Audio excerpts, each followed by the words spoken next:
আল্লাহর কাছে বান্দা কোন আমল করলে হিসেব ছাড়া জান্নাতে যাবে? ভাই, আল্লাহর কাছে হিসেব দিয়ে জান্নাতে যাওয়া কি সহজ কাম না কঠিন কাজ?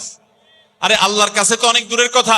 আপনি যে প্রতিষ্ঠানে চাকরি করেন তার মালিকের কাছে, উপরস্থ বসের কাছে একেবারে পুঙ্খানুপুঙ্খ করে প্রতিটা পয়সার হিসাব দিয়ে একদম সবকিছুতে পারফেক্টনেস প্রমাণ করা, এটাই তো একটা কঠিন কাজ, দুঃসাধ্য কাজ।